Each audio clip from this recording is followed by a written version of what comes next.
Hey, attachment has become somewhat of a fad. It's very, very popular. There are millions and millions of downloads on social media. There's lots of people calling themselves expert or attachment informed or all kinds of things like this. And we love it that it is so popular, that people are interested in their history and how their history impacts today. But you really want to get the most solid science possible. And Ann and I have worked for many years to translate all that we know in our 30 years of practice and on this podcast and life experience and as parents, and put it into this book called Secure Relating, Healing Your Own in an Insecure World. If you're a therapist, can almost guarantee you don't know everything in this book. I think you'll be challenged. And if you are a lifelong learner, somebody who just wants to, not from a professional standpoint, more from a personal standpoint, if you want to learn about the different attachment patterns, if you want to understand your partner better or your child better, if you're a parent that is interested in creating the best options and opportunities for your child related to attachment, teachers have loved it. It's been very helpful for them in the classroom. Professionals of all ilks, attorneys have used it, certainly the medical profession. So it's a little bit of a sleeper. People often don't know about it, but it is really solid. It's critically acclaimed, and we've just got to tell you about it. So just go to securerelatingbook.com or Amazon or Goodreads or wherever you get your books. We love sending people to their local bookstore, of course, and check it out. And if you're somebody that this is all old news to and you've read it already, if you support the book, if you appreciate it, please go on to Amazon or Goodreads and let everybody else know about it so other people can learn this life-changing science. All right, thanks. I feel like our culture and what's happening is we're only taught to tap into rage and to anger. And when I'm in this embodied kind of improvisational place, you can get into so many more layers, right? Of like joy, laughter. It feels nice just to laugh with people. I think that's part of what we were all enjoying that day. It was like we were just laughing, but also grief. Like I think we'd have different conversations if more people had some embodied grief about like climate change. We're just not, you can't get there. And I think we need those layers. It's the other exploration that in an improvisational mindset culture makes room for somebody to go, I'm really sad about what's happening. Welcome to Therapist Uncensored. Building on decades of professional experience, this podcast tackles neurobiology, modern attachment, and more in an honest way that's helpful in healing humans. Your session begins now with Dr. Ann Kelley and Sue Marriott.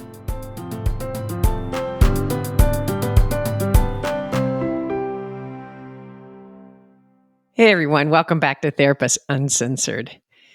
I am here with Lisa Kays, and she is a psychotherapist in Washington, D.C. with a social work background, specializing in adult relational work. Welcome to the show. Thank you. I'm so excited to be here. We've been planning this for a while, haven't we? A long while, since like March, April. Well, and how this got started, just to give our listeners a history. Longtime listeners may have heard Sue and I do an episode on our experience at a recent conference. And in that conference, we had a large group meeting talking about some really tough issues related to current events, racial inequities, etc. And it was super painful. And during that episode, I'm pretty sure Sue and I talked about the experience of walking from one seminar that we attended that was amazing, and that we talked about incredibly difficult stuff, but we did it in a way that opened us up. And it was using improv as part of the discussion. And Lisa, you were the leader of this workshop. And I believe the title we were trying to remember is Improvisation for Decolonization. So I asked you, even before I went to the other one, I said, would you come on the podcast? I just really love what I'm learning at a break. And you were super enthusiastic. And that's where it started. And what's funny about that is we had no idea after we had that conversation that we were all going to walk into this other group meeting. And become so dysregulated so quickly. You did too, right? Well, I actually remained more regulated than I ever have in such meetings. But yes, it was a painful, hard, I don't wish to be here kind of experience. Exactly. And that's what it was for us. So it even made me more committed to have you on the show because I think the experience that Sue and I had in your workshop was so meaningful and so opening. And there's a lot of reasons why. And that's why I wanted to have you on the show. And then you and I preparing for the show got to chat behind the scenes of like what it was like to go from that to the other one. So feel free to let, we'll jump in and maybe have a little bit of that discussion. And for listeners, you don't need to have listened to the other episode to follow along on this one, certainly. But if you want to, it might bring you some good insights of the experience of, a little trauma that we all had in that meeting. But I was also interested because I've always recommended, and long-term listeners have also heard me talk about how much I recommend improv as a form of not necessarily therapy, but it is, but a form of learning to get connected to yourself. And so you interweaved improv with these really difficult, tough conversation. And it was just an amazing experience and how much openness in that room that I think the participants had. And I know I'm like giving all this history before I even let you jump in, but I'm going to even add one other thing. And I think I mentioned this to you before. What was so funny is that, you have to pick your workshops and everybody's sitting around a room and, like reading titles out loud. And everyone reading the word improvisation were like, oh God, I'm not going to that. Oh no, no, no, no, no, no, no. A bunch of therapists scared to death to relax. And I was one of them, right? I was like, I don't know. This sounds really scary. Not only are we going to do something really scary and get up there and do improv, we're going to do it talking about really tough topics. That sounds so scary. How could I possibly combine the two worst? Like, let's talk about racism and do improv. Therapists are like, no to both of those. Thank you. Exactly. And I decided, well, I'm just going to do it, but I'm going to leave midway. That's just all there is. I'll just give it a go, And lo and behold, here we are. So let's start there. Why did you decide to integrate improv in such an important and powerful conversation on race and oppression?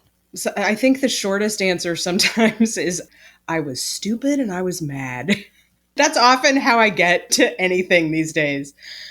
But to answer that, I have to start almost in 2016. So I've been teaching improv, or I had been teaching improv for a decade. And it was so profoundly healing to me personally for the reasons you probably refer people to improv that I started teaching. I was learning it and teaching improv as I started my MSW. And I was like, these are related. I don't know how they're related, but they're connected. And I thought I was this genius. I was like, I'm going to pioneer improv therapy. No one has ever heard of it. And in fact, it came out of the settlement houses and social work. Probably if we dug further, it came out of indigenous people's practices. I mean, quite honestly, I haven't found that literature yet, but I'm sure it's there. And people had been writing and publishing and practicing this for a very long time. And so I started giving improv for therapists workshops and integrating. It was harder to get buy-in for the reasons you're naming about. I wanted to do improv for anxiety, but again, that's like the therapist. You're like, oh, anxious people in improv. No, thank you. Recruitment is a challenge. It's a challenging proposition. So I'd done this work for, a decade, and, George Floyd happened, the Trump election happened, everything felt like it blew up. And I became very aware of how white and kind of dumb I was, along with the rest of America. I think at that point I was thinking, should I write a book about improv? And I was like, what? This is silly. Like, who's going to do this? We are now in serious times. Like, then we were in a pandemic. And so I pushed all the improv away. I was like, we have to get serious about things. And like, there's no time for playing and this nonsense, and nobody has time for this.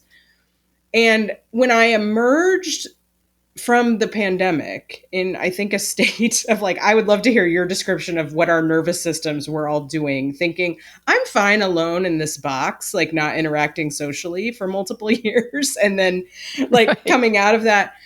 But I had this awareness of, wait. No, I think these things are combined, that we actually need improvisation more in this work, because I had become too serious with it.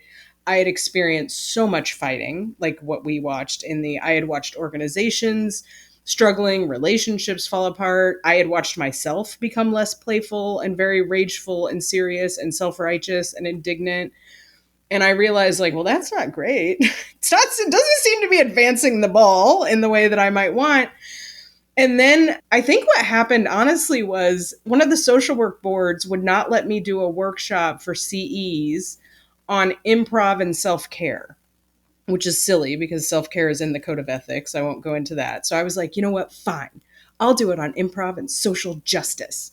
And to do that, you have to research stuff and you got to figure out a framework. And I was at that point learning about Tima Okun's white supremacy culture.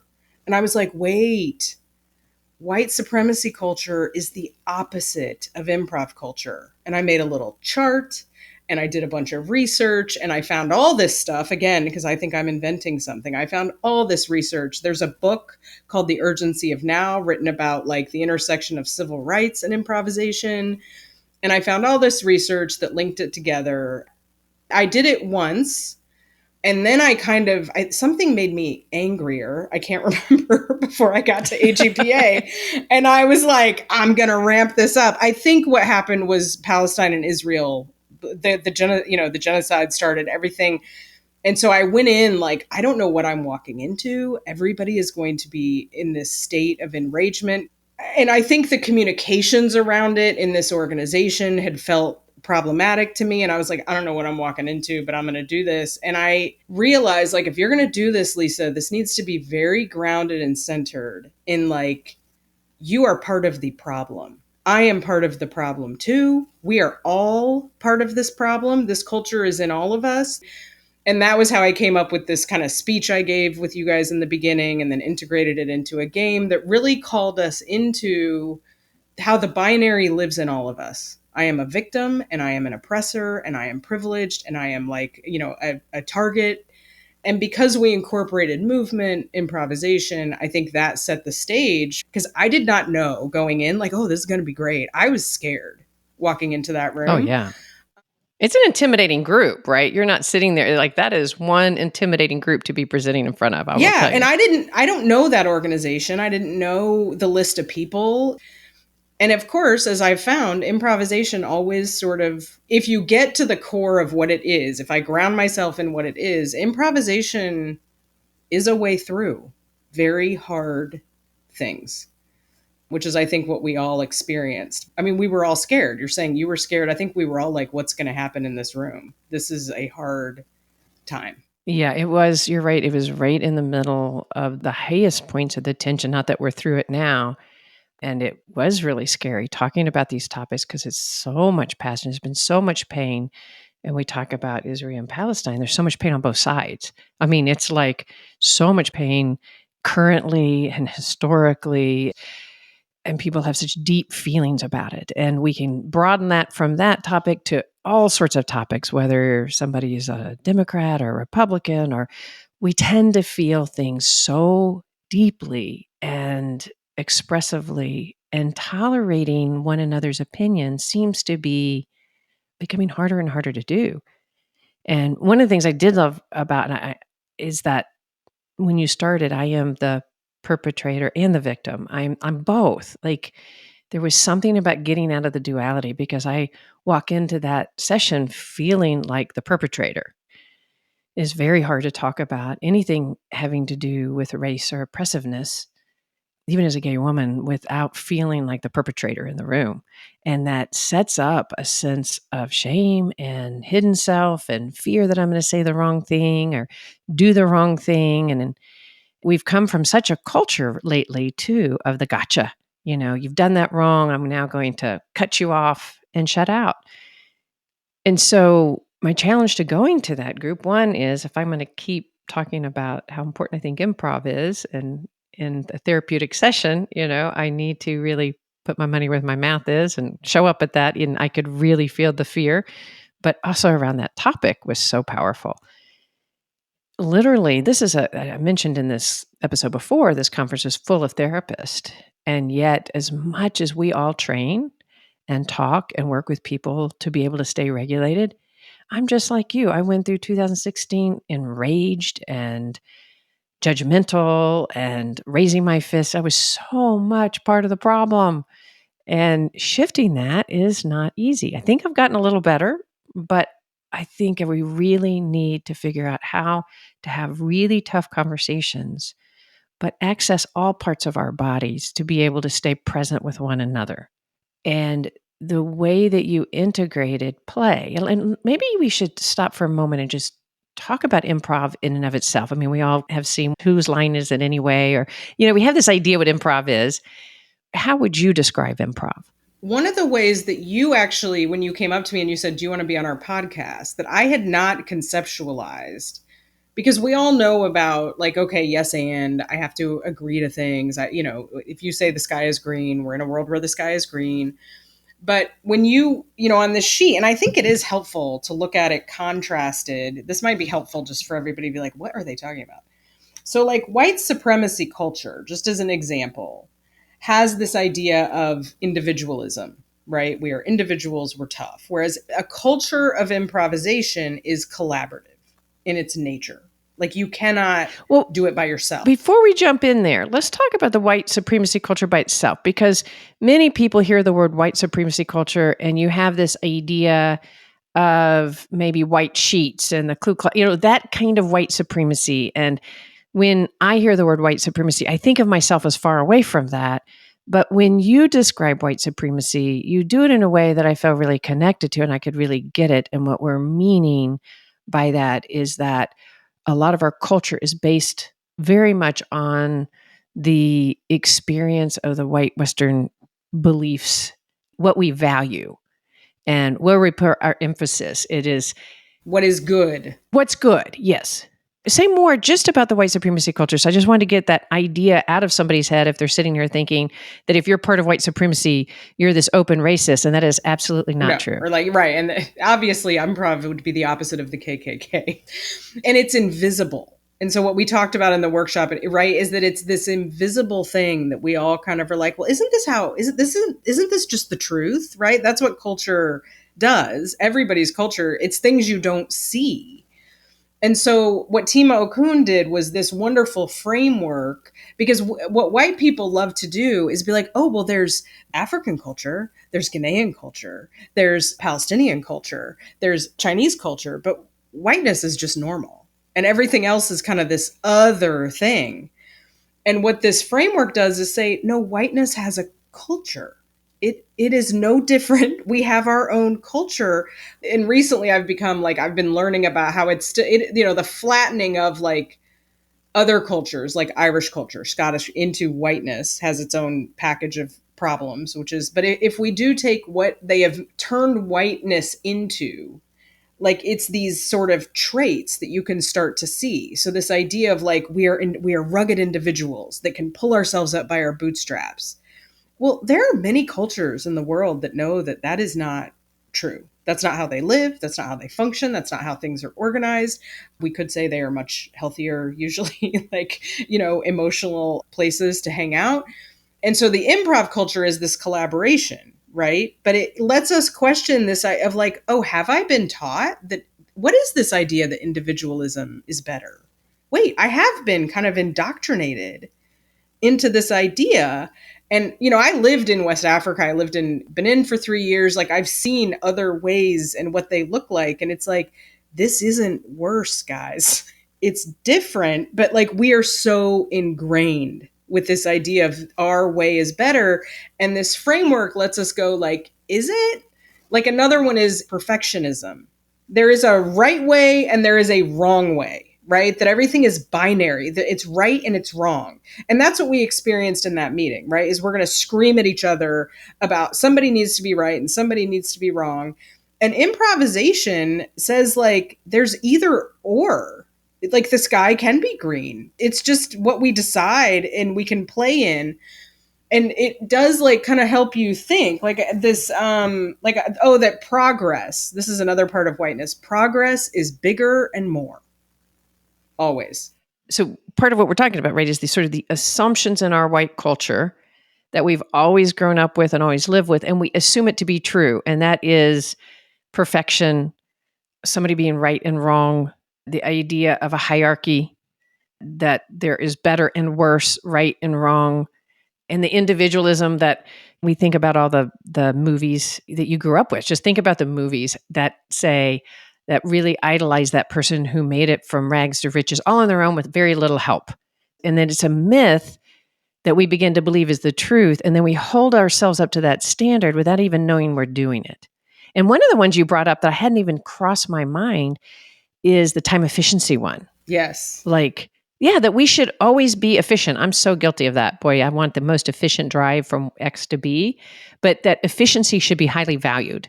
Just the fact that being efficient is a high value, and being independent and being rational, high value. Timo Kuhn framed it as a sense of urgency. And the improvisational value is this idea that improv actually values like playing it slow. Like, let's slow this down, which is what we do as therapists, right? If we're good therapists and a group is getting activated, we're like, whoa, slow this down, right? Which none of that was happening in that room that we saw. There was no slowing down of anything. But if you think about who does efficiency favor? Who usually is going to come out on top if, oh, we need to just do things quickly, guys? You see this right now in the Democratic primary issue. This whole idea, about, well, Kamala needs to just become the candidate, guys, because we don't have time and we got to beat Trump. And okay, that's a valid, pragmatic idea. And there's this idea of, yeah, but if we do that, we're like giving up our democratic principles. Like, should we slow this down and like think about this for a minute? Because often when you're trying to accelerate, there's often a power interest that can just get what they want and like sell it really quickly. And a distilling of like different voices not getting heard, like who's silent in a room where we're just quickly moving through something. You don't have a chance to look at all of that and be like, who's hurt by this? Who wins if we do this? If we're rushing and trying to have the meeting be the most efficient, whose voice are we not hearing, right? Who are we talking over? Who are we trying to be? Some of the ones that has the loudest voices get heard fast. And then it's like, no, we need to move on. And just the idea that urgency is a white value that isn't shared by the whole world, and just questioning that. I mean, it's not even that sometimes urgency isn't important. Like you're not saying that having urgency isn't important at times if that is important, but the presumption that that's a high value and should always be valued, the most efficient way to go, that to stop and go, wait, that's a cultural norm that I've learned that I can actually stop and question. And to stop and question could give access to so many different parts of ourselves and our teams that we're a part of. And what is being lost? It's very interesting for me to look back, like when I was a Peace Corps volunteer with my arrogant 20-year-old, like, oh, Americans do it so much better that, we do everything quickly. And we, and you're looking at these processes that are like, take forever. And I'm like, what is going on? This is so inefficient. It's nonsense. We're just wasting time. But when you really look under what's happening, there's a lot of relational work going on. Like there's a lot of like, I'm waiting 10 hours for a taxi to leave, but that's because somebody's got to come from over here with their goats because they need to go with us. And I don't know that. It's like, there are reasons in many cases for this inefficiency that we're just, well, that's just bad. Well, is it? I don't know. Those goats they need to go where they're going. Right. And the relationships are so valuable, and we undervalue that we undervalue in our white culture the idea of prioritizing relationships. I mean, think about the work value, how much we are a work ethic, work is what's valued, which then makes us undervalue the relationships that are part of our lives. And then efficiency, we have to move on, which means we might leave people out. That's okay because we have to be effective. And the slowing down of the whole system gives you so much more access to different parts. My colleague Paula Atkinson has really made me aware of this. We lose our asking, what are people's experience of this? If we're just getting it done, we're never asking, like, does this feel good for everybody? Are we all, and I watch this with my children, and I've had groups now really naming this, especially neurodivergent folks that get diagnosed late. And you'll hear them talk about, well, everybody just kept telling me like, it's so great that I won or got an A, but no one ever said to me, what did that cost me? What was that like? And I watch this now with my kids, and I try to say more to them, like, what was the experience of that dive meet like for you? Was it worth the stress that you took on? Because if you think about American kids, we don't get asked that. We just get told, like, you need to get to where you're going and you need to do it. You need to function. And we don't say, like, what is your experience of the school day? Like, I walk around my kid's school and I'm like, I couldn't hang out here all day. It's loud, it smells, there's too many people. And we're just like, well, these kids are just misbehaving. And we're not saying, like, how is this for you? And I think that's a massive loss for our development. Oh, it's so true. And I think about also the pressure that kids and families have. What's your next step? What's your next step? If you happen to be privileged enough to be in the part of the world where college is an expectation or a privilege that you get to do, those kids then are really strangled by this. What's your next step? How are you going to, how is this moment going to add to your future? How is this moment going to add to your future? And without asking, how is this moment? And we start it when they're 2 and 3. What are you going to be when you grow up? What are you going to be when you grow up? Well, I don't know. I'm just playing with some trucks. But it's our anxiety. I think it's our anxiety about, like, you got to make money. You got to be okay. You need to convince me that you are a kid who's going to have a job that is going to earn a living, because we're in a capitalist reality here, friends. But again, it's like, what is that costing all of us? And that's what I think other cultures, when you really look at it, it's so different. And it's like a lot of this stress we carry, guys, whole societies aren't doing this. They're not doing it. That is so true when you travel and you see. I know that when Sue and I went to Liberia, and I saw how much slower the culture was there and how many people smiled and connected and spent time relating. And I felt so envious. It was just really a different experience. And I wonder if this is your experience. I think before the pandemic, there was some awareness that we were on a kind of moving train that we didn't really see a way to get out of, because everything's set up this way, right? How do you all of a sudden get these insights and say, I think I want to slow down and be me today, when your entire culture is speeding by you and you didn't have time to question or think about it? And I think the pandemic really turned that upside down in a way, because we stopped and we didn't have relationships. We really felt the loss of those. And then we started realizing, we can slow down. The whole world can shift in a way, and we don't have to be in that autopilot 24/7. People came back and they're like, we had the quiet quitting. But I think part of that was like, oh, wait, I'm kind of rebelling against this culture that is putting pressure on me to perform. And earlier you mentioned something. You said, who is the efficiency benefiting? And it's a really good point to come back to, because our efficiency is not necessarily benefiting us. It may benefit our employers, or it may benefit all sorts of other systems that need us to hurry or be efficient so that they can get more from us. But that's not taking care of our essence of who we are. And in fact, it's just promoting depression and anxiety in such a huge amount of numbers in this country and beyond.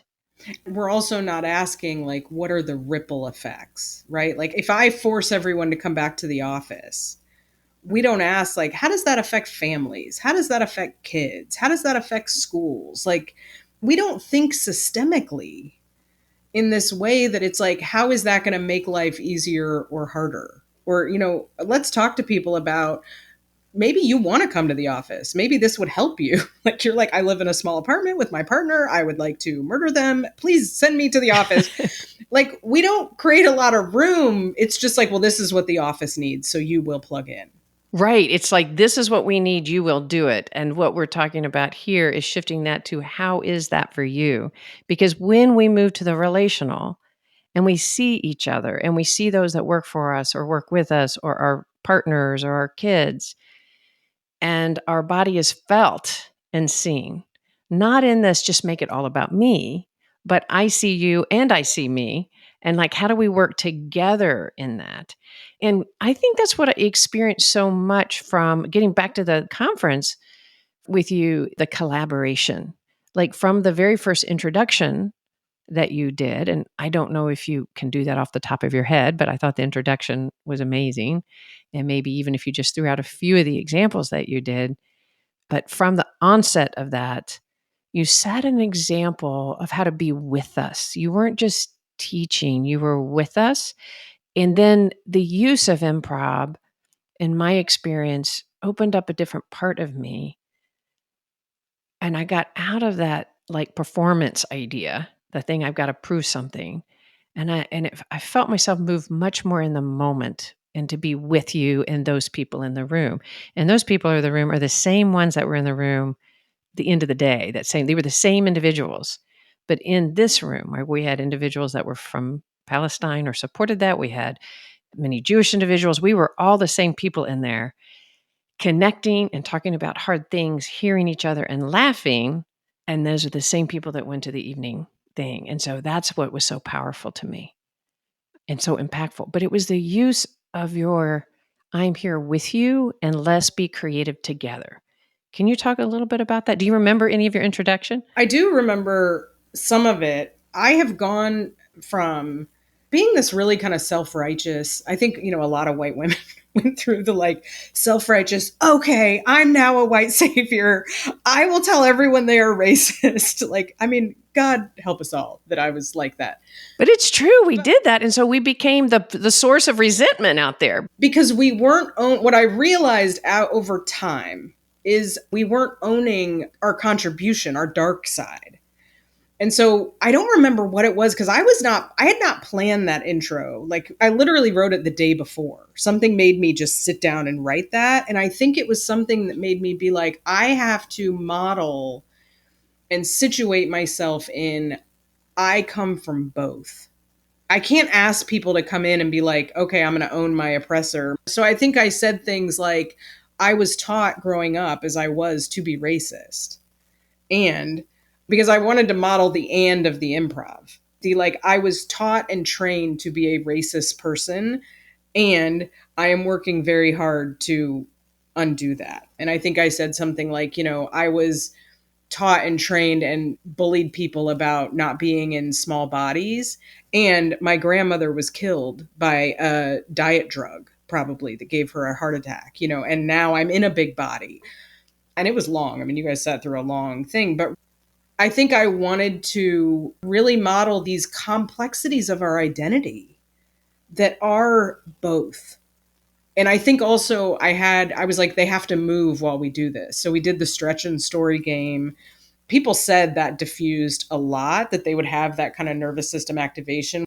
I was very touched by people owning, like, I have this really arrogant side that looks down on like these people, which I thought was profoundly brave. And then they did the and I think we all did. That's what we breathed. And we did the yes, like, and that helped too.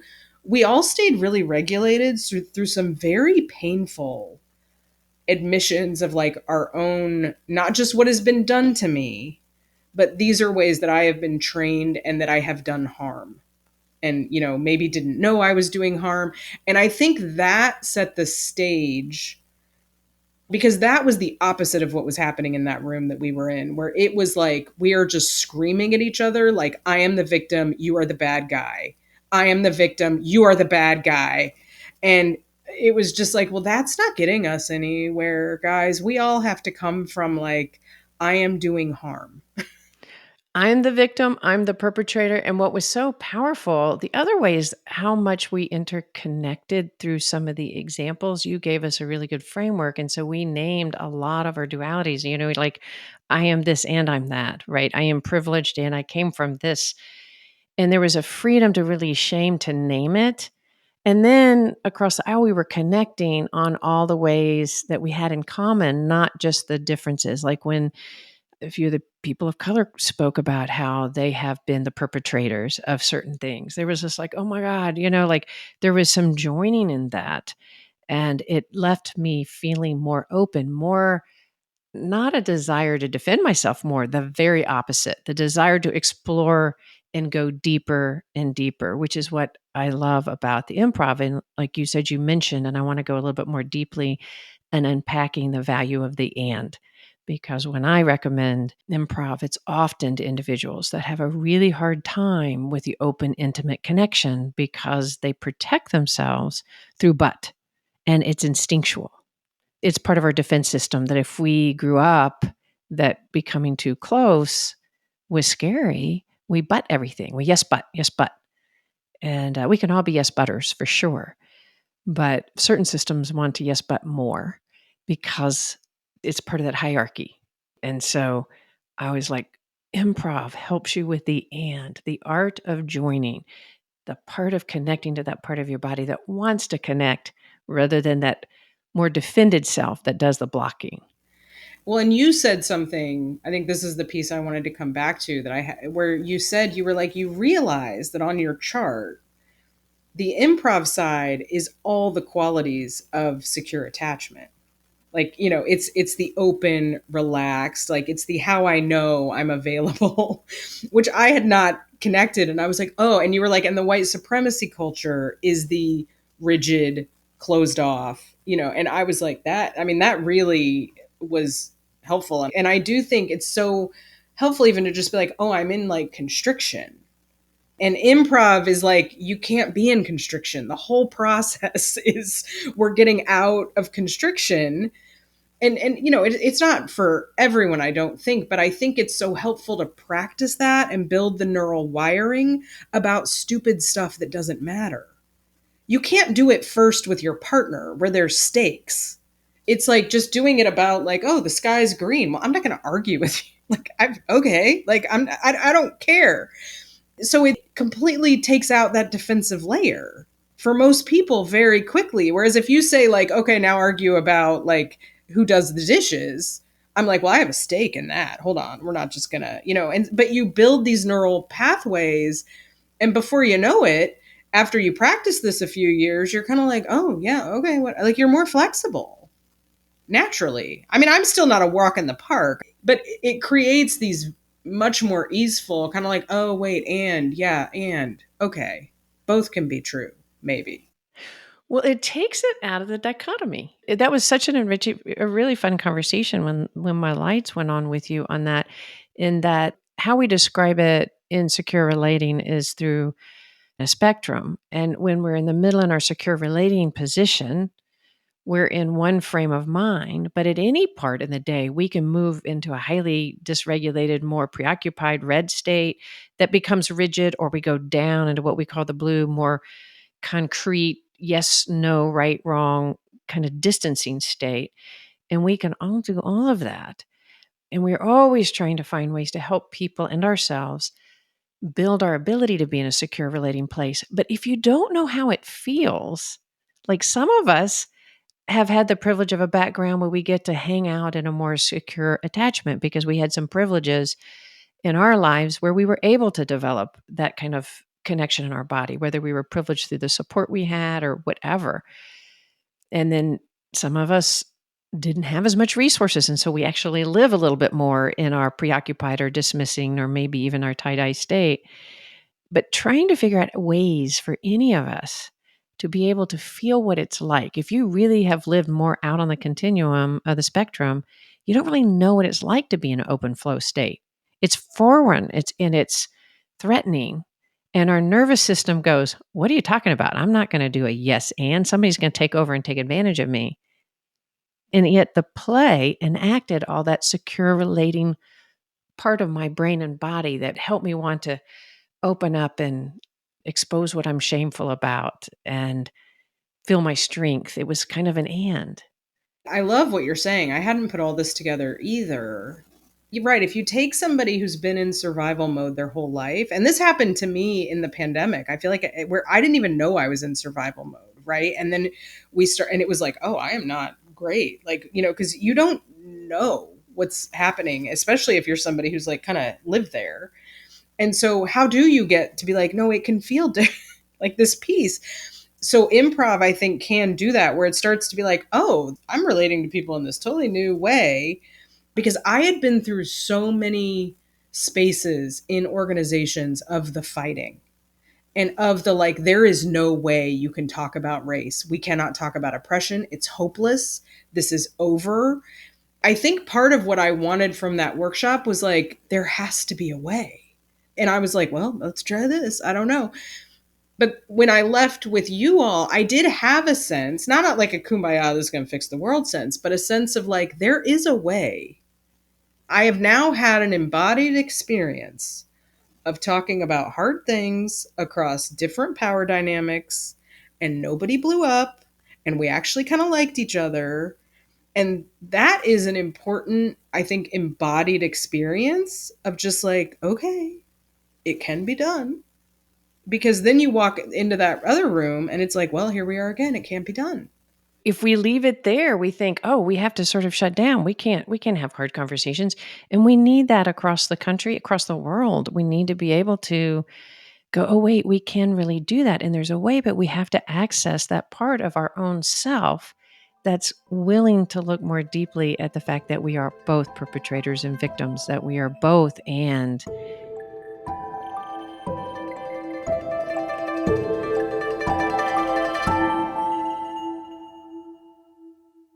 Just a quick reminder, we love our sponsors. They keep this podcast and the entire catalog free and accessible to everyone. But if you're somebody who prefers to have an ad-free feed, just go to therapistuncensored.com/join, and we'll see you over there, and you will not have any ads. Sponsors approach us all the time on many different products, and we take your trust very seriously, so we definitely do our homework. When Ned's Mellow Magnesium popped up, I was intrigued. I had heard a rumor that low magnesium, was the cause of muscle cramps. And I will tell you that the thing that keeps me awake most at night is these wicked calf cramps that I get randomly. Man, I don't know if you've had one before, but they are not fun, especially when you're trying to sleep. So I began to look into it, and I began taking a scoop a day and tracking my cramps. And I will tell you that I can't say that it's exactly because of that, but since I've started taking it, I have not had a muscle cramp in my calf at night, and I am sleeping great. 75% of Americans are deficient in magnesium, and it is associated with over 300 enzyme reactions, especially related to muscle and nerve functioning. It can underlie trouble such as type 2 diabetes, migraines, depression, anxiety, insomnia, general fatigue, even osteoporosis. Ned's Mellow Magnesium is a powerful daily super blend that contains the most bioavailable and nutrient-dense forms of magnesium on Earth. It also includes other trace minerals and the two most stress-busting aminos, GABA and L-theanine. And here's the thing, it actually tastes really good. My favorite flavor is pomegranate, but it actually comes in 4 delicious flavors: lemon, lavender berry, pomegranate, and naked, which is stripped down flavor-free version. That is the one that you want to add to your smoothies and to your protein shakes and things like that. I like that they have full transparency. You can find on their website, right there for viewing, all their third-party lab reports. Their products have over 5,000 five-star reviews. So become the best version of yourself and get 15% off all Ned products with code TU. Go to helloned.com/TU or enter code TU, that's for Therapist Uncensored, at checkout. That's HELLO, hello, Ned, NED.com/TU. helloned.com/TU to get 15% off. You know how so many skincare products call themselves clean or organic, but then you find out they're full of all kinds of things that you can't pronounce? Well, Purity Woods is different. All of their products are USDA certified organic, meaning they've been tested to make sure they're organic. They're non-GMO, free of anything artificial, free of toxic preservatives and synthetic additives like pesticides, chemical fertilizers, and dyes. It is Leaping Bunny certified, meaning there's no animal testing at any stage of product development. Their products use a revolutionary ingredient, maple leaf extract. Maple leaves contain anti-inflammatory, antioxidants, and hydrating properties, which can help soothe irritated or inflamed skin and help nourish it to stay in its best health. My favorite is their Dream Cream. Purity Woods is currently offering 17% off site-wide, but as a TU listener, you'll have an additional 10% discount for our listeners for a total savings of 27%. Just go to puritywoods.com/TU or enter code TU at checkout for an additional 10% off your first order. That's puritywoods.com and enter TU for a total of 27% off your first order.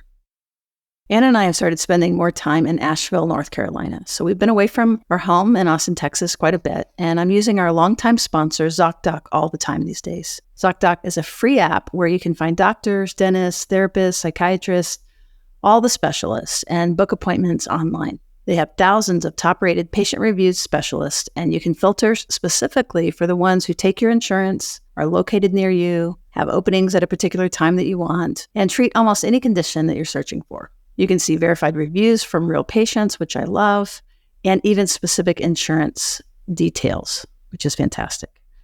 Go to ZocDoc.com/TU and download the ZocDoc app for free. Then find and book a top-rated doctor or therapist or psychiatrist today. That's ZocDoc, ZocDoc.com/TU. It's easy to recommend it, ZocDoc.com/TU.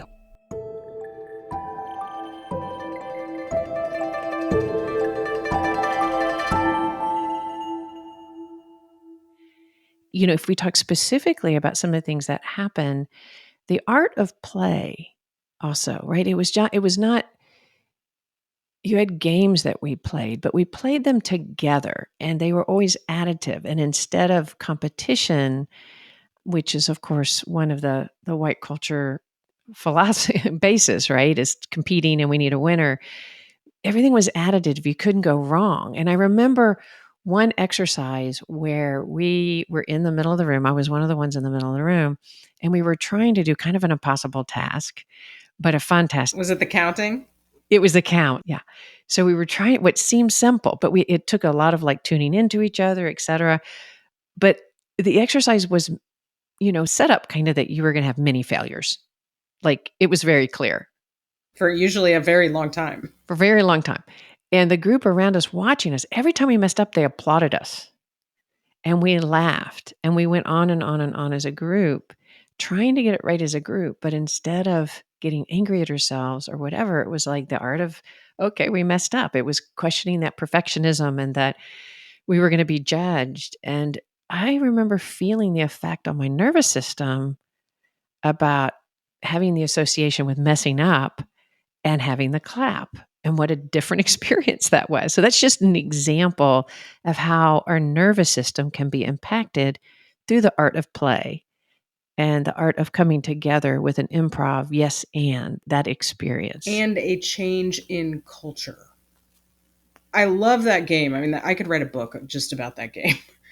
It's such a stupid game, but I do believe that what people experience, there is a frustration, like, we're not winning. Well, tell them the game. Well, it's literally the group is trying to count to 21 or 18, depending on how I set it up, without anyone repeating a number. That's it.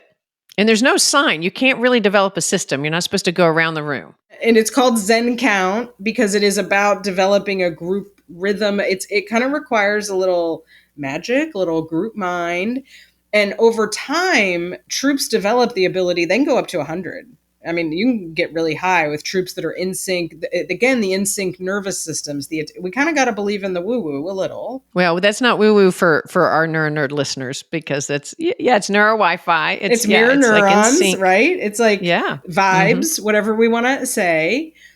And I think what people react to in the beginning is that Americanized white supremacy culture of like mistakes are bad. We have to do it fast. Get it done. I am not going to be the weak link here.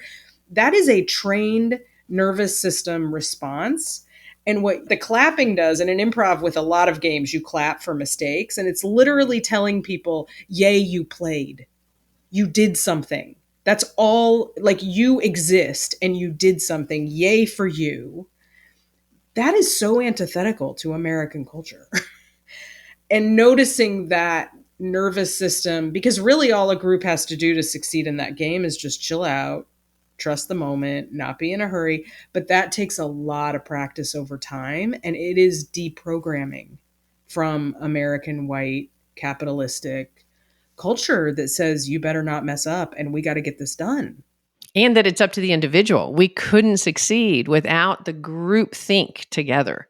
We couldn't dominate. One person couldn't dominate and like be turned to. It was a group think, which allowed us to open up that part of our right brain and creativity that we have so much access to if we tune in, if we tune out. And what I love about improv is the experience. You have to be in the moment. And some of the games you did, we would all be in a line and we were supposed to, lead something once we got to our turn.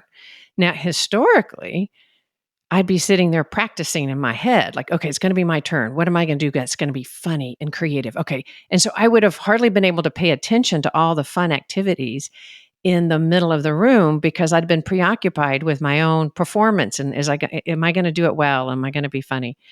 And there were some rules that, and it wasn't, which is some part of the game is that you couldn't plan because you couldn't make up anything because it wasn't until the person before you gave you the next lead that you could do anything. So because of that, we just were present with each other and spontaneously able to respond, which of course, is I can't help with the neuro nerd part of me wanting to really also highlight by that presence, leaving me open and sort of not in the pressures in that part of our mind that shuts us down, that I was able to have fun and deeply be in the moment.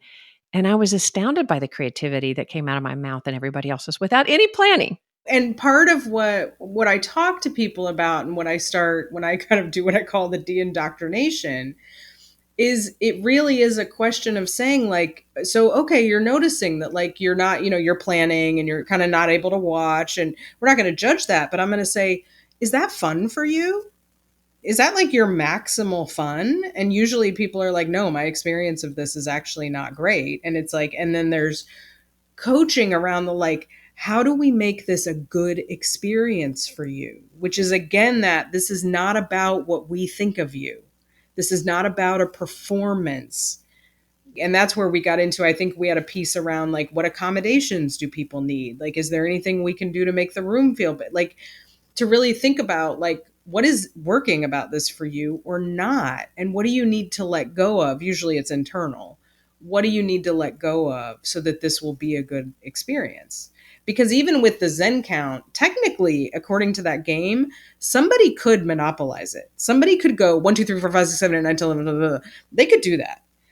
But then again, it becomes like, is that fun for everyone? Like you won. Was that enjoyable? And it gives us a chance to reflect on this, like, oh, maybe I don't want to be in a system that's valuing this, or my nervous system doesn't like this. And it gives us a space to just reflect on it in this way that has no stakes. We don't have to talk about who's the president.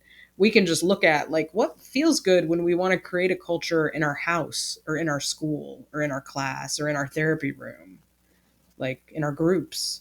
Right. Just asking that question because there's so often when we play games with one another or we play pickleball or tennis or, there's this thing as if we're not winning, right?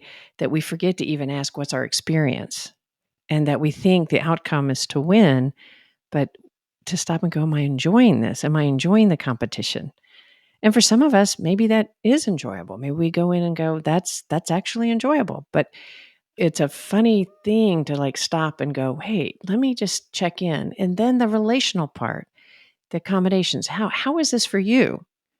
Like, is this working for you? And so now we're including those individuals in the room and thinking about them and thinking about what is good for them. And not pathologizing anyone. Yes. I learned this recently related to what you were saying, that like neurodivergent kids, many neurodivergent people don't like competition. They don't like the experience of it. And we can treat that as like, well, what's wrong with them? We're going to have to toughen them up and get them out there compete. Well, why?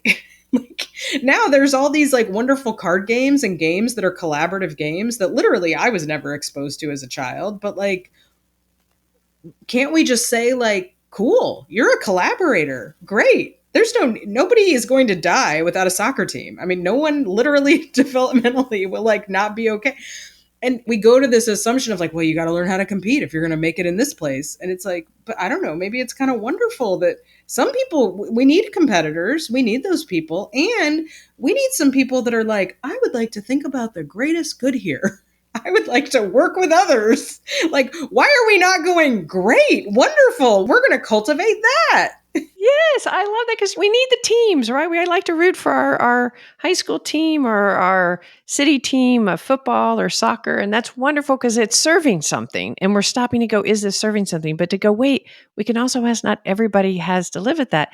And that's not everybody needs a trophy culture. Right? It's the opposite of everybody needs a trophy because the everybody gets a trophy culture is a little like, you won, you won, you won. Like it's almost like not accepting that we don't have to win. This is more about a culture of participation and everybody enjoying it. So we don't always have to have a trophy. We can just really enjoy the journey of the game and the art of playing. Yeah. And if you don't like competitive things, cool. There's like 1,000 things you can do that are not competitive, and that's great too. Those are good skills. So those listeners out there, we've been talking a lot about a workshop, and I was so privileged to get to do that, and I really have gained a lot and have such gratitude to you for that. For the listeners out there, though, that could, in their own everyday life, how can they apply what we're speaking to with their family, their coworkers, their friends? And what are your thoughts about, like, again, I'm a big recommendation. Take an improv class, get out there, because it helps you in so many different ways. Let go of that perfectionistic side of yourself and loosen up and join and access that part of our brain that moves out of the inner critic. That's part of the research on improv. It helps you move from the inner critic part of your prefrontal cortex to more the language and creativity. So it's an active way that we move towards a more secure way of engaging. But what would you say? How do we apply this to our everyday lives? Would you recommend a class? And if so, what would you look for in a class? And then how do we apply it just families? I would recommend a class if somebody feels, again, back to the experience, if you feel ready for that, if that feels like, I'm curious about that. Okay.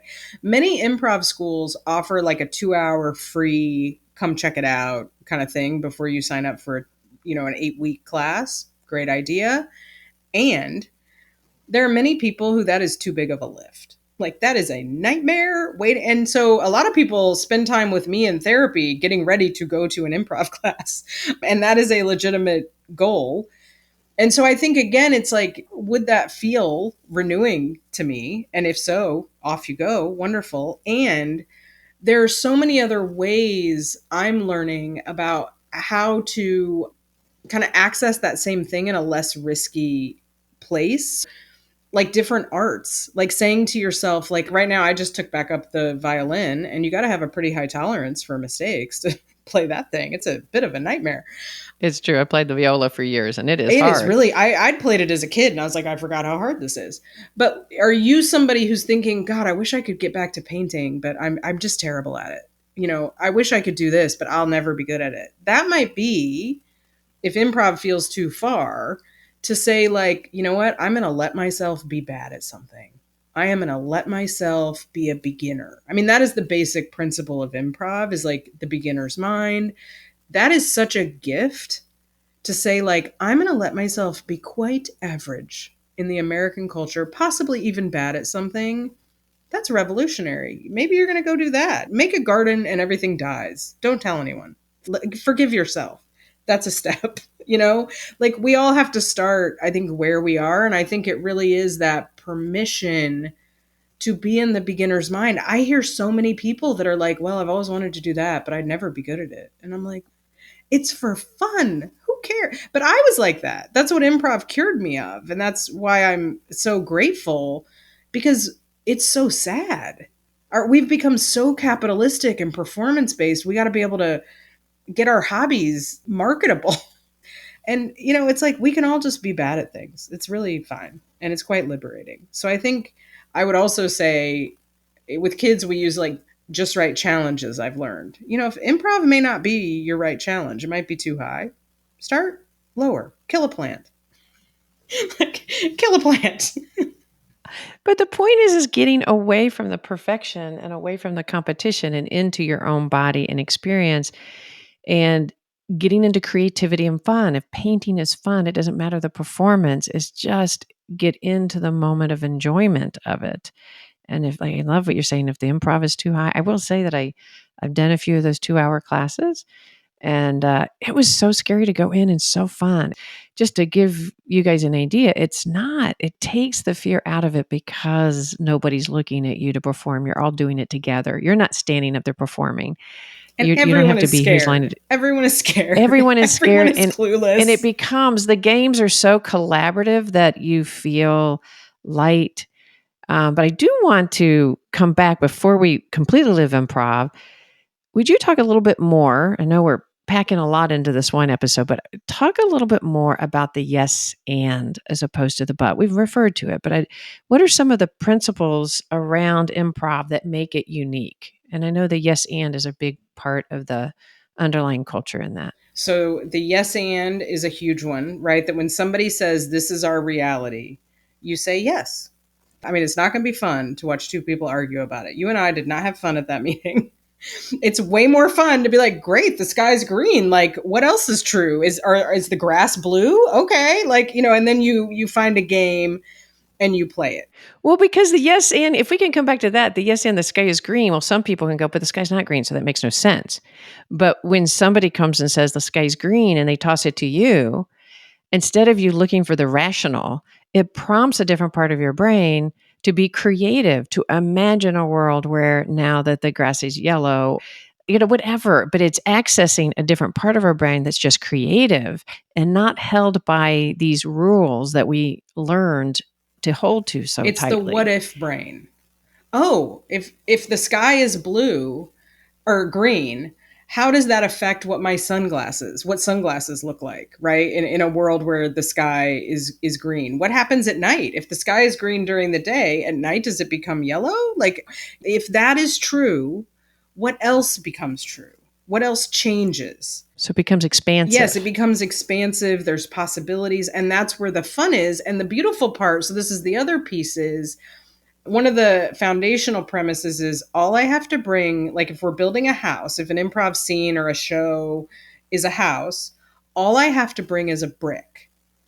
Because what we tend to also do is be overly responsible and overly functioning. This is a great one for women. And so it's like, okay, the sky is green. I don't have to build a whole world as your scene partner. All I have to do is go, oh, the sky is green. Huh, I've never seen that before. Well, now we're in a world where yesterday the sky was a different color. So we know that, right? I just added one piece of information.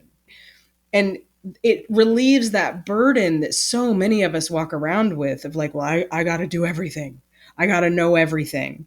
And again, it's like, well, I wonder what somebody else is going to say next. And it's that trust of somebody else is going to say, somebody else will carry the load. I can trust other people. So trust is a huge principle in improv. And it goes with this idea of we make each other look good, which I think would be a great one to infuse more in many more spaces.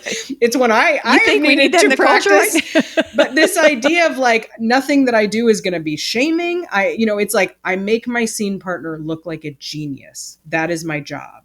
Nobody wants to improvise with somebody who tries to make people look stupid, bad. There are those players but that is not the value in the culture. It's like, I am going to try to the best of my ability to make you look brilliant. And like, who doesn't want to be in a group or a friendship, a relationship where that is the support. So that's the support premise, right? Is like, I am going to do whatever I can to make you look great. Doesn't it make your body just calm down? Like, I'm in this group and that's all I want to. Can you imagine if we, in the next 6 months, if our leaders and politicians were all about trying to help amp each other up in this positive way? How would our world be different rather than the constant source of, let's see if we can take them down.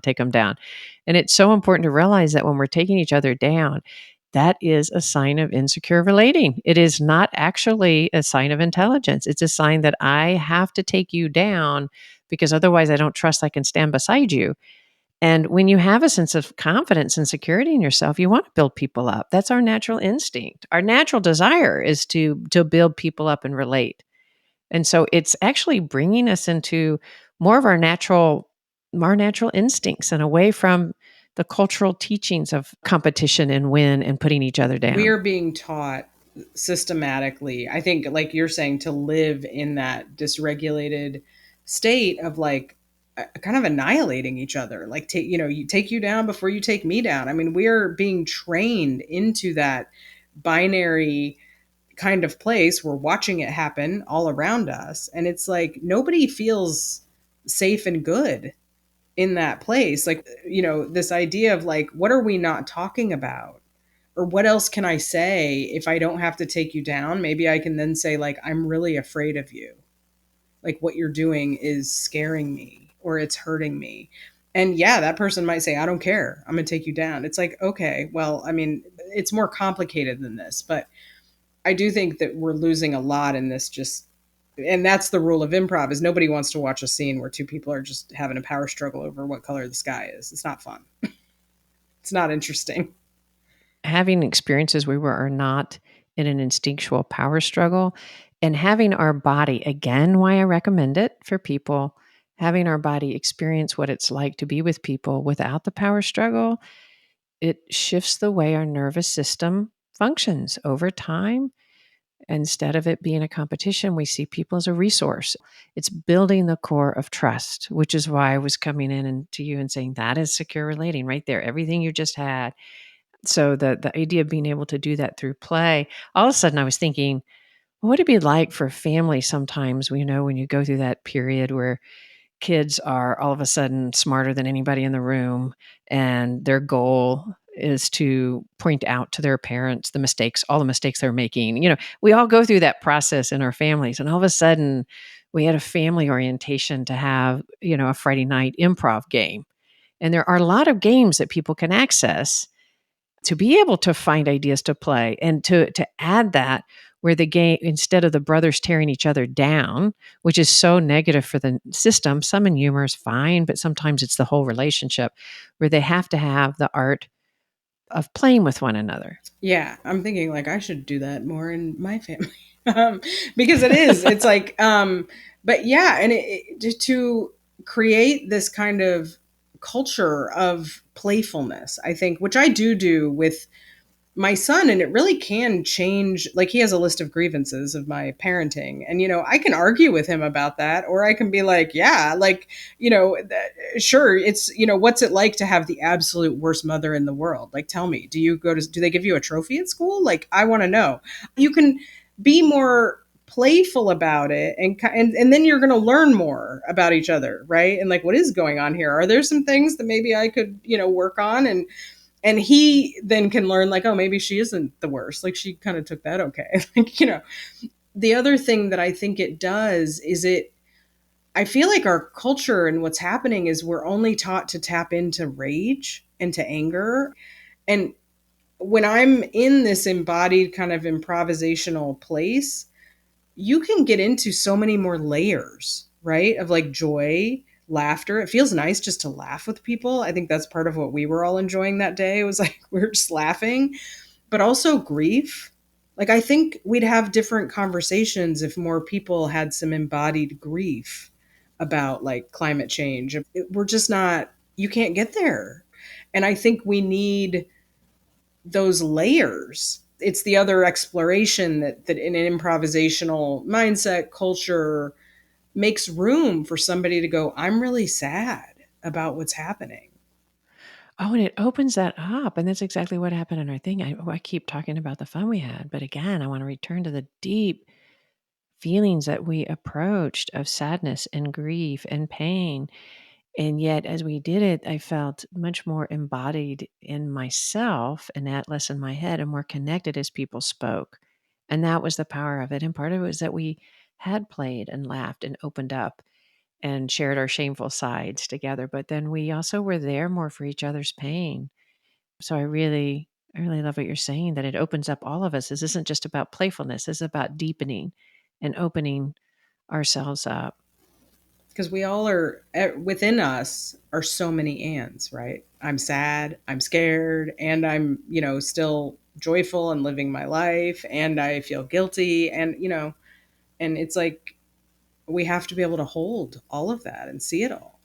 And to be able to, in this world when it's so hard, to be able to also lighten up. And I like, you're talking about doing that with your son, where you're, instead of getting deeper in the power struggle, you're not making light of him. You're like, you're really struggling. And then you're kind of going in and opening it up. But you can also sort of shift the lens a little bit from that one moment to a more, reminds me of a thing I used to do with my nephews that they still tease me about. When I would be with them and they would get into, there's three boys and, they'd get into it and rah, rah, rah, rah, they'd be, And they knew that if I'm going to laugh at saying this, but I used to say, okay, so you have to play a nice, nice game. And they'd look and they knew exactly what they meant. So they had to start giving each other compliments, which they would laugh at. Of course, it would shift the game because now I was the common enemy. I'm the eye roll aunt making them play the nice, nice game. But what it turned into immediately is they started saying nice things to each other by criticizing each other through humor. But because of that, they were all laughing together because they were putting one over on me. They'd say, I love the way your body stinks at night and you don't even care. But instead of arguing now, they were unifying through humor. And I'm not necessarily recommending that game. They still tease me. They still love it, but it's kind of funny. But it switched a moment into play. And then they would kind of get into it and they would really kind of work out what it was they were getting in contest about. It sort of switched the gears just a little bit enough. And then they would come back and they would try to figure it out. And so.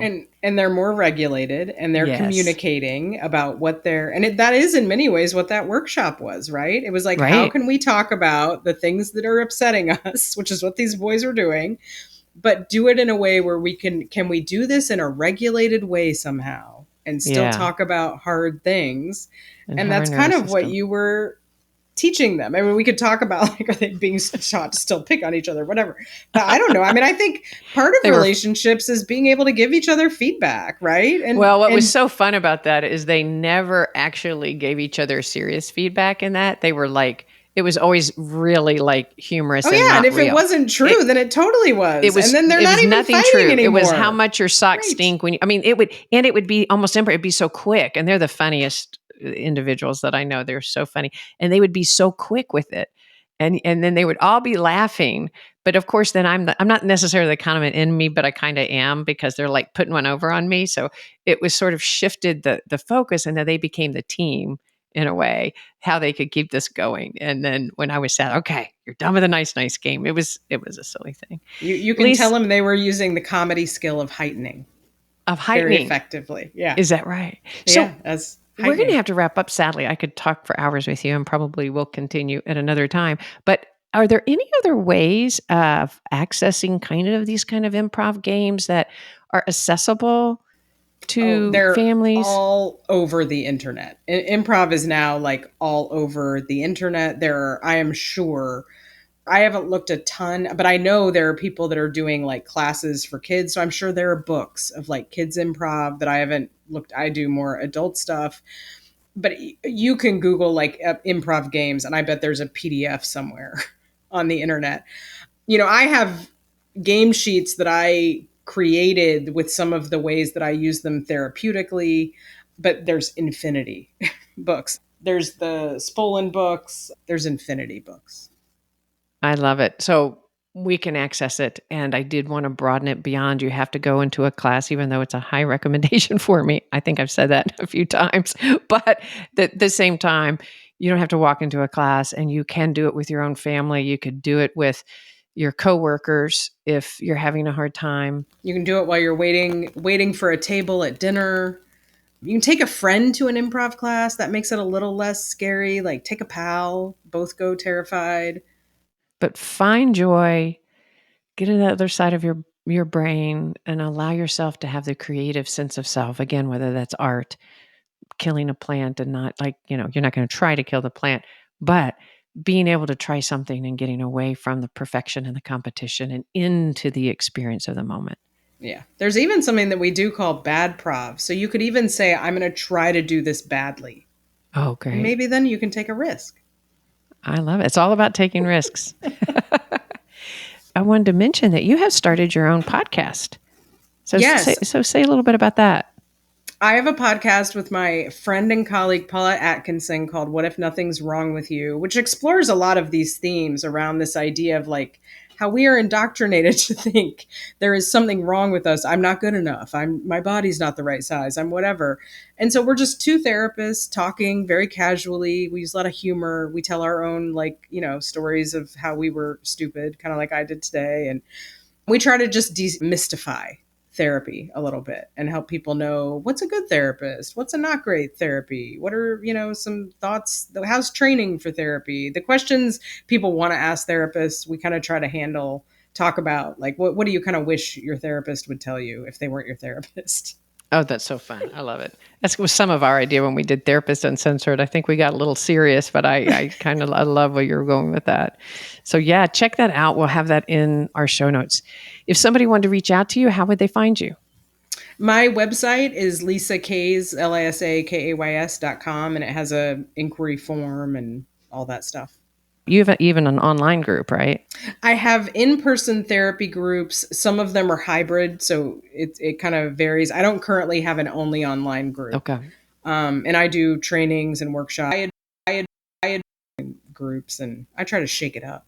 Shake it up. And I highly recommend if somebody's out there and needs somebody to come into your agency to loosen up difficult conversations, you obviously know that I have high regard for Lisa, and I'd highly recommend that. Well, thank you. Thank you for joining us, Lisa. I sure appreciate you coming, and hopefully we will talk more. Thanks for having me. This was wonderful. So thank you for joining us. If this content has brought meaning to you, which I hope it has, please rate and review and send it on to somebody that could use it. We're wanting to spread the idea of secure relating far and wide. Another ask that we have of you is if you have access to our book and you feel like it's been helpful, please jump on and give us some Goodreads or Amazon love, because that always makes a difference and helps people find our book and our podcast. So, all right, thanks for listening, and we'll see you around the bend.